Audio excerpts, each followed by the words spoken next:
DD Bihar के सभी सुधी दर्शकों को नाहर का प्यार भरा नमस्कार।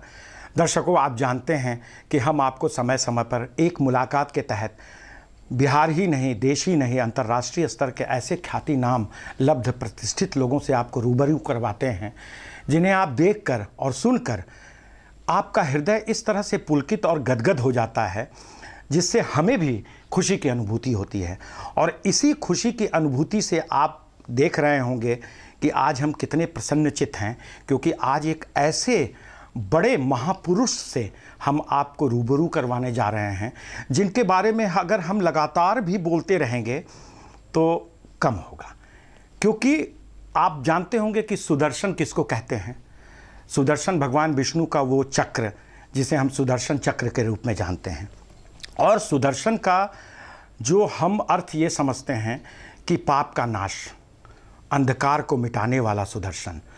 और ऐसा व्यक्तित्व जो सीतामढ़ी के उस पावन भूमि पर जन्म लेने के बाद अपने जीवन को आध्यात्म, पर्यावरण, बच्चों की पढ़ाई लिखाई और बालिकाओं की पढ़ाई लिखाई, उनके अंधकार को मिटाने के लिए एक मिशन को लेकर जो निकल पड़ा हो, एक पैसे से भी किसी का कोई भी सहयोग नहीं, कोई आगे पीछे नहीं, लेकिन वो मिशन के तहत अपने नाम धन्य जो उनका सुदर्शन नाम है उसके अनुरूप देश को अंधकार मिटाने के लिए, शिक्षित करने के लिए, गरीब बच्चों को आगे बढ़ाने के उद्देश्य से जो व्यक्ति अध्यात्म से जुड़कर इस देश को अंतर्राष्ट्रीय स्तर पर ख्याति दिलाया है, आचार्य महाराज सुदर्शन जी महाराज से आपको रूबरू करवाने जा रहे हैं। दर्शकों, आचार्य जी, आज हम डीडी बिहार परिवार की ओर से आपका बहुत बहुत अपने इस परिसर में स्वागत करते हैं और बहुत बहुत हम बिल्कुल अभिभूत हो रहे हैं कि आज हमारे दर्शकों को आज अपनी बहुत सारी बातों से रूबरू करवाएंगे। चूँकि आप शिक्षा जगत के एक मिसाल हैं, मैं तो यहीं से शुरू करना चाहूँगा, लेकिन उसके पहले संक्षेप में मैं आपके ही मुखारबिंद से ये मैं जानना चाहूँगा कि सीतामढ़ी के जिस गांव में आपका जन्म हुआ, उसके बाद यहाँ तक पहुँचने में जो आपकी जो उपलब्धि रही है वो संक्षेप में हमें बताएं, ताकि हमारे दर्शक आपको देखकर ही गदगद हो रहे हैं। पहले मैं आपको धन्यवाद दूँ, डीडी बिहार को बहुत बहुत धन्यवाद कि आपने मुझे यहाँ मौका दिया अपनी बात कहने का। आपने जो परिचय दिया है उसमें बहुत बड़ी बात सब कही गई है, लेकिन मैं तो बहुत ही सामान्य व्यक्ति हूँ। सच पूछिए तो आपने कहा कि शिक्षा का जो अंधकार है दूर करने की बात है, तो कभी सुबह में आपने देखा होगा बहुत अंधेरा रहता है और अंधेरा के बाद अकस्मात जो सूर्योदय होता है तो बड़ा लालित्यपूर्ण वातावरण हो जाता है। तो आदमी खिलता कब है? जैसे कमल कोई खिलता हो जब कीचड़ रहता हो। जी, हम लोगों का जब जन्म हुआ तो वह अंग्रेजों का समय था, बहुत ही शिक्षा का कोई प्रसार नहीं था। उस समय मेरा जन्म तो खेत के मेड़ पर हुआ और खेत के मेड़ पर मैं अपना बचपन बिताया। मैंने पढ़ाई लिखाई की कोई व्यवस्था नहीं थी। 1954-55 में मैंने मैट्रिक पास की। फिर उसके बाद फिर मेरी पढ़ाई चलती रही। मैंने वहीं से फिर बीए ऑनर्स किया, एमए किया, पीएचडी किया, साहित्य रत्न किया, विद्या वाचस्पति किया। तो डिग्रियां मैंने बहुत बटोरी, लेकिन सवाल ये है कि रुचि होती है आदमी को शिक्षा में जीने का। तो गांव में मैं रहा, तो गांव में रहने के कारण मेरी रुचि गरीब लोगों के बीच में, मैंने देखा लोगों को नंग धड़क। मैं भी उसी तरह गुल्ली डंडा खेलता था, भैंस के पीठ पर चढ़ता था, बैल भैंस के साथ घूमना, क्योंकि हमारे परिवार में भी इसके पहले कोई पढ़े लिखे लोग नहीं थे। पहली बार मैं अपने मैं समझता हूँ कि मेरे क्षेत्र में मैं पहली बार मैट्रिक पास किया। तो एक रुचि थी, परमात्मा की बड़ी कृपा है। मुझे पता नहीं कि मैं कब कैसे पढ़ता गया और पढ़ता गया। बीए ऑनर्स, पीएचडी सब कुछ मैंने किया। कॉलेज में मैं प्रोफेसर हुआ। फिर रुचि नहीं लगी। आपने कहा कि पढ़ाई लिखाई के बाद गांव में बच्चों के लोगों के, गरीब लोगों, यह रुचि बचपन से होती है आदमी की। जी। कुछ लोगों की रुचि होती है व्यापार करने की, कुछ लोगों की रुचि होती है नेतागिरी करने का, कुछ लोग कुछ कर। मेरे जीवन में ऐसी कोई रुचि रही नहीं। मैं केवल शिक्षा की बात सोचता रहा, और भगवान की बड़ी कृपा हुई कि मैंने जो आज तक 140 पुस्तकें लिखी, जो भारत में एक रिकॉर्ड है। इतनी पुस्तकें माननीय प्रधानमंत्री जी ने इस पर मैंने जो पुस्तक लिखी उसकी भूमिका उन्होंने लिखी है। और हाल ही में मेरी पुस्तक प्रकाशित हुई है, मैं शिक्षा हूँ। वाह। तो मैं शिक्षा हूँ या माननीय प्रधानमंत्री जी के अनुसार जो नई शिक्षा नीति, तो मैं शिक्षा में जीता रहा हूँ नाहर जी। असल है कि मेरे जीवन में एक ही बात है कि I want to survive after my departure. मैं जाने के बाद जीना चाहता हूँ। यह कैसे होगा? एक ही बात है कि ऐसे आदमी को करनी ऐसे करो कि जाने के बाद भी लोग तुमको याद करें। पैसा कमा लेना मेरे जीवन का उद्देश्य नहीं। मैं कॉलेज में प्रोफेसर था, मैंने प्रोफेसरी छोड़ दी। उस दृष्टि से मैंने सोचा, तो मेरे जीवन का एक ही उद्देश्य रहा कि शिक्षा के माध्यम से मैं घर घर तक पहुंचूं। आपने देखा होगा कि आजकल पूरे बिहार में, पूरे देश में जो शिक्षा की बदतर स्थिति है, उसका एक ही कारण है कि लोगों का रुझान, लोगों का झुकाव शिक्षा के प्रति है नहीं। तो मेरी रुचि वैसी रही कि मैं बचपन से शिक्षा में काम करने लगा। और कॉलेज में मैं प्रोफेसर जब बना तो मुझे रुचि नहीं हुई। मैंने सोचा कि लोगों के गांव के बीच में मैं जाऊं, और उसके बाद मैं गांव में चला गया और गांव के लोगों को ही अपना आधार बनाया। मैंने पीएचडी किया तो गांव में ही बैठकर किया, किताबें लिखी मैंने गांव में बैठकर ही किया। और मेरे मन में यह हमेशा रही कि लोगों के मन में जो हीन भावना बैठी हुई है, मैंने भगवान श्री राम का आदर्श माना है। भगवान श्री राम को जब वनवास हुआ तो जब जंगल में गए चित्रकूट में जी, तो चित्रकूट में जाने के बाद उन्होंने कोल भी, जंगली जानवर, जीवों को इकट्ठा किया, सबको एकत्रित किया। सीता हरण के पश्चात भगवान श्री राम चाहते तो अयोध्या से सेना मंगा कर रावण पर आक्रमण कर सकते थे, लेकिन उन्होंने कहा कि नहीं, स्वयं सिद्ध बनो, स्वयं सिद्ध बनो। तो मैंने जो प्रयास किया कि गांव को इतना समृद्ध कर दूं कि आज आप संयोग से जाएंगे सीतामढ़ी जिला का जो मेजरगंज थाना है, वहाँ एक छोटा सा गांव था मुबारकपुर। उस गांव में आज के युग में कॉलेज से लेके मेडिकल कॉलेज है, पैरा मेडिकल कॉलेज है, स्कूल है, थाना है, पोस्ट ऑफिस है। पर इतना मैंने काम वहाँ कराया तो एक तब उस गांव का नाम पड़ गया सुदर्शन धाम, लोगों ने उसको। जी जी जी। तो मेरी रुचि इसीलिए रही है। तो आपने जो पूछा कि आपको रुचि क्या है, तो रुचि बनाई नहीं जाती है, ये तो गॉड गिफ्ट। देखा दर्शकों, आचार्य जी ने क्या कहा है कि रुचि बनाई नहीं जाती है, वो आप रूपी पैदा होती है। और जब बचपन से व्यक्ति किसी क्षेत्र को अपने आप में जीता है तो उस क्षेत्र के लिए, उस स्थिति को जीने के लिए, जैसे कि आचार्य जी ने आपने कहा कि हमें नहीं रहते हुए भी हम जीना चाहते हैं। अगर हम नहीं भी हैं आने वाले वर्षों में, तो हम जीवित आजीवन रहना चाह रहे हैं। इसके लिए आचार्य जी ने मैं शिक्षा हूँ देखा। आपने कहा सैकड़ों हज़ारों पुस्तकें आपने लिखी हैं, मेरे पास तो पूरी लिस्ट है आचार्य जी, मैंने पूरी लिस्ट की है। और जहाँ तक आपको हज़ारों हज़ार सम्मान मिले हैं, लेकिन उससे परे आप कभी आपने उस सम्मान के लिए आपने कभी जीवन में कोई काम नहीं किया, न ही पुस्तक को लिखकर आपने अपने लिए उस पुस्तक के लिए, जैसा कि अभी आपने कहा कि माननीय प्रधानमंत्री जी ने उसकी भूमिका लिखी है, लेकिन उसके उन्होंने लिखी, लेकिन आपने अपने लिए कभी कुछ नहीं सोचा। आप समाज के लिए, आप जीवन को, अपना जीवन अर्पित कर दिए शिक्षा के लिए। एक मेरे मन में जिज्ञासा है आचार्य जी, हमारे दर्शक भी आपके लिए ये जानना चाहते हैं कि माता जानकी के उस सीतामढ़ी के पावन भूमि पर आपका जन्म हुआ, एक छोटे से गांव में, मेजरगंज मुबारकपुर जो आपने बताया, और माता सीता की उस भूमि का एक लाल नारी शिक्षा, बालिका शिक्षा के लिए उसका ध्यान उसकी ओर प्रेरित हुआ। और आपका एक बहुत ही बढ़िया एक आपने स्लोगन दिया, हमें भी पढ़ाओ। और उसके बाद ये है कि मैं शिक्षा हूँ। लोग पुस्तकें लिखते हैं मैं शिक्षक हूँ, लेकिन मैं शिक्षा हूँ और हमें भी पढ़ाओ।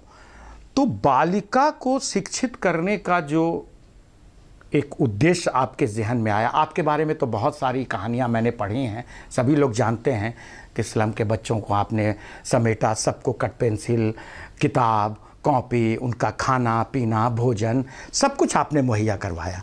लेकिन बालिका को शिक्षित करना, ये जो ध्यान आया, क्योंकि ध्यान जो है वो प्रभु से जुड़ता है, और माँ के प्रति उनको शिक्षित करने के प्रति जो आपका उद्देश्य आया वो क्या है? क्योंकि कहीं न कहीं वो तार माँ जानकी के उस भूमि से और माता को शिक्षित करने का जो उद्देश्य है, आपसे हम जानना चाहते हैं। देखिए, पहली बात सीतामढ़ी के बारे में आप कभी विचार करिएगा जी, कि इतना बड़ा भूखंड भारत का, उस भूखंड में लंकापति रावण, जो सीता माता की जो उत्पत्ति की बात कही जाती है, जी, क्या कारण था कि सीता मैया का जो रक्त वहाँ जमा हुआ था जिस ऋषियों का, जी, वो सीतामढ़ी में जाकर रखा गया? क्या कारण था? इतना दूर तक हटकर लंका से लेकर यहाँ सीतामढ़ी में जंगल क्षेत्र में जाकर रक्त को संग्रह किया गया। जी, मतलब कि उस भूमि में कोई मैग्नेटिक वेव था, रहा होगा जो सीता मैया को आकर्षित करके वहाँ लोगों ने रखा। बिल्कुल। तो यह जन्मभूमि हम लोगों के भारत है की एक परंपरा रही है कि आपने देखा हो, इस देश को हम क्या कहते हैं? मातृभूमि। मातृभूमि, पितृभूमि नहीं कहते। बिल्कुल नहीं।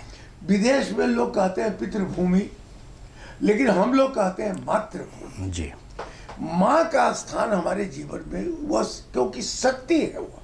अब शक्ति पूजा देखते हैं दुर्गा पूजा में, हम लोग शक्ति की आराधना करते हैं। और सीतामढ़ी का जो मिथिला के संपूर्ण जो क्षेत्र है, उसमें आज भी शक्ति की आराधना की जाती है। तो यह जो शक्ति का क्षेत्र बन गया है, और उसी क्षेत्र में मेरा आना, परमात्मा ने मुझे भेजा, तो निश्चित रूप से कोई ना कोई कारण रहा होगा मेरे भेजने का। बिल्कुल। प्रत्येक व्यक्ति के जीवन का कोई उद्देश्य होता है। कुछ लोग अर्थ कमाने आते हैं, कुछ लोग नाम कहते हैं, कुछ लोगों को पुत्रेषणा होती है, बिल्कुल, धनेषणा होती है, ऐश्वर्य की कामना होती है। मेरे जीवन में जो आया वह है जशोषणा, यश प्राप्त करना, यशस्वी भव।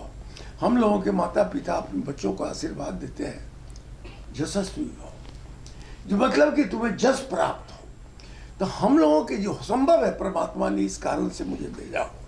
मैं कोई बहुत बड़ा काम नहीं कर पा रहा हूँ, क्योंकि मेरे काम का भी, मैंने एक कविता लिखी थी, 4 ईंट जोड़ी है, कंगूरा जोड़ना बाकी है, 2 लम्हा जिंदगी की सारी उम्र बाकी है। वाह वाह वाह वाह। खुद को जो मैंने देखा, अभी हमने कुछ नहीं किया, क्योंकि काम करना है तो सारा जहां बाकी है। वाह वाह वाह। काम करना है तो सारा जहां बाकी है। तो 4 गज जोड़ी है, कंगूरा जोड़ना बाकी है। मैं तो यही मानता हूँ अपने को कि मैंने तो थोड़ा सा प्रयास किया है अपने जीवन को सार्थक बनाऊं। आप तमाम लोगों को, आपके माध्यम से भी, चैनल जो देख रहे हैं हमारे प्रिय दर्शक लोग, मैं उनको कहता हूँ कि आपके जीवन का भी कोई ना कोई उद्देश्य होगा, और अगर आप विस्मृत हो गए हैं अपने उद्देश्य से, तो उसको स्मरण कर लीजिए। बिल्कुल। क्योंकि हम पशु नहीं हैं कि जन्म ले, खाए पिए, बाल बच्चे हो और मर जाए। हम वो ये नहीं है। वी वांट टू सर्वाइव, हम जीना चाहते हैं। और परमात्मा ने कहा है, गीता में भगवान भी कहते हैं, वेद में है, ऋग्वेद में, कुर्वण्य वे कर्वाणि जिजी विषेद सतम समा। अय मनुष्य, कर्म करते हुए तुम 100 वर्षों तक जियो। और इसके ऋग्वेद में आ गया आनो भद्रा कर्तो यंतु विश्वतः। प्रत्येक दिशाओं से प्रातः काल मुझे शुभ समाचार प्राप्त हो। बिल्कुल।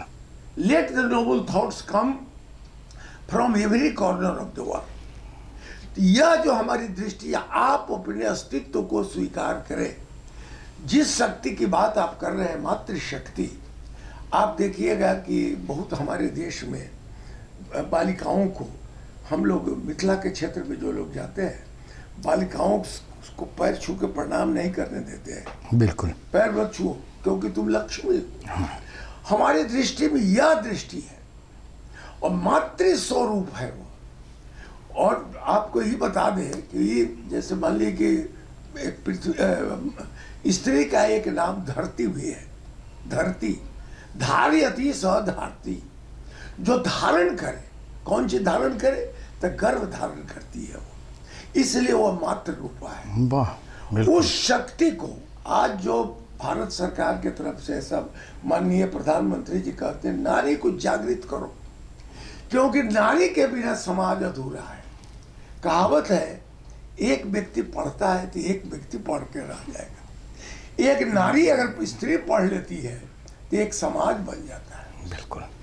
और यहाँ तक हम लोग तो राम कथा में कहते हैं कि एक स्त्री को पढ़ा दो, एक यज्ञ करने का फल तुमको मिल जाएगा, क्योंकि उससे परिवार बनने लगता है। आज उसकी आवश्यकता है, कारण हम लोगों ने पुरुष प्रधान युग में स्त्रियों को बड़ा ही दमन किया है, नीचे दाबा है, घर से बाहर निकलने पर रोक लगा दी है। आज देख लीजिए हमारे देश की बालिकाएं आज रॉकेट लेके आकाश में उड़ रही है, हर क्षेत्र में, क्योंकि माननीय प्रधानमंत्री जी ने तो एकदम स्फूर्ति पैदा कर दी इनमें। सारी लड़कियों को अभी देखिए पूरा वायुयान चला रही है, साइकिल चला रही है, कॉलेज स्कूलों में टॉप कर रही है, सीबीएसई के परीक्षा में टॉप कर रही है। तो मौका दीजिएगा तब तो। सीता जी के जो गुरु थे सदानंद, जो जनकपुर में उनका स्कूल था, गुरुकुल था, सीता जी को हथियार चलाना, घुड़सवारी करना, सब कुछ सिखाया गया। या हम तो उस क्या है जो मांडवी हुई, श्रुतिकीर्ति हुई, उर्मिला हुई, सीता हुई, वे लोग सब लोग सिद्ध थे।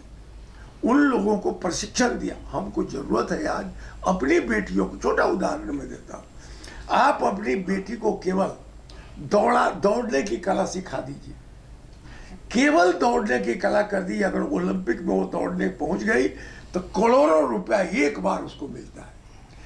रांची में जाकर देखिए, आपका तो दूरदर्शन है, वहां देखिए, वहां फोटो खींचिए, सारी लड़कियां फील्ड में 5 बजे से दौड़ती है। माननीय प्रधानमंत्री जी ने यही कहा कि लड़कियों को बाहर निकालो।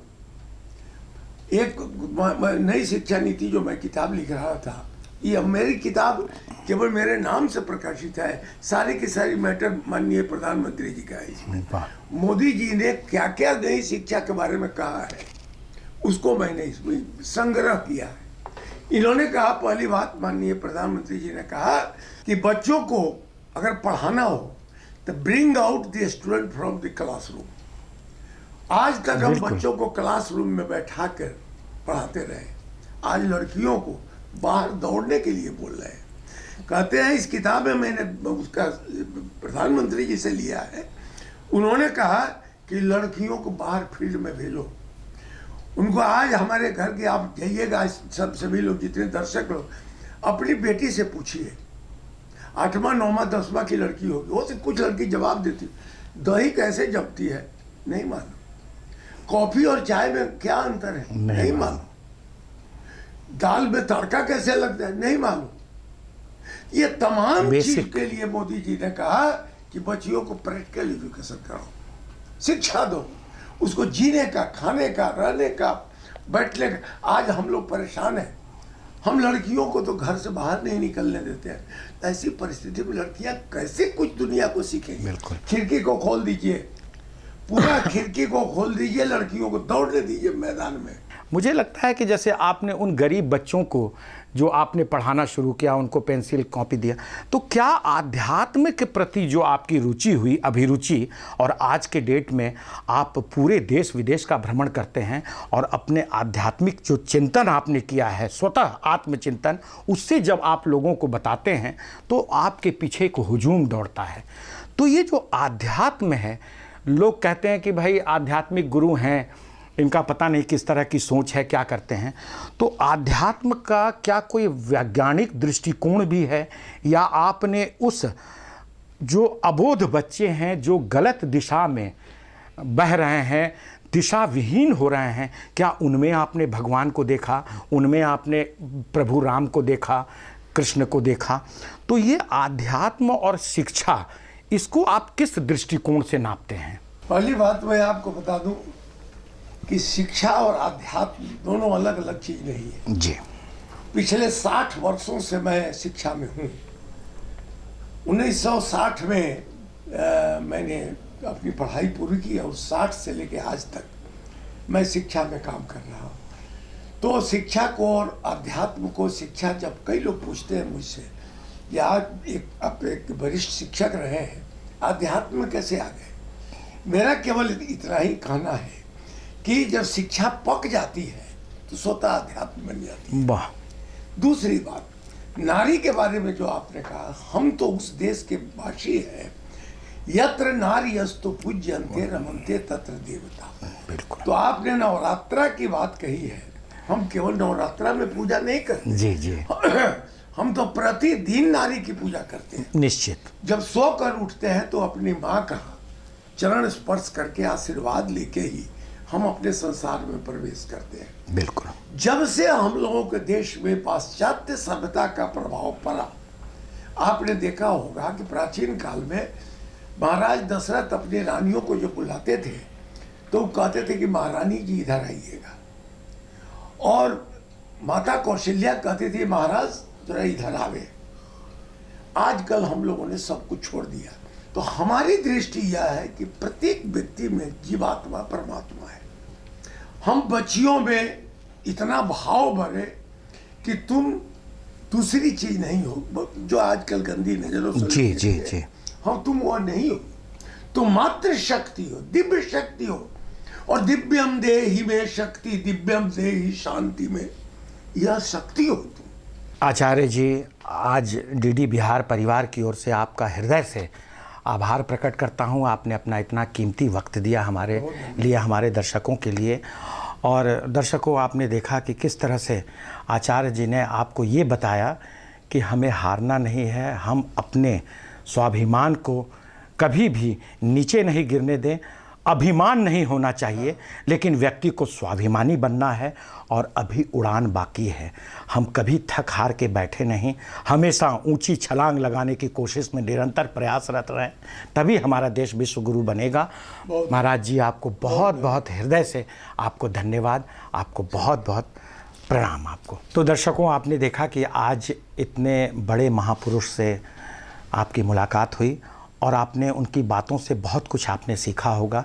हम इसी तरह से आपको ऐसे ही मनीषियों से मुलाकात करवाते रहेंगे आपके इस पसंदीदा कार्यक्रम एक मुलाकात में, और हमें दें अनुमति। मुझे भरोसा है कि आपको ये कार्यक्रम कैसा लगा होगा। अपनी प्रतिक्रियाओं से हमें ज़रूर अवगत कराएं और नाहर को दें अनुमति। बहुत बहुत प्रणाम।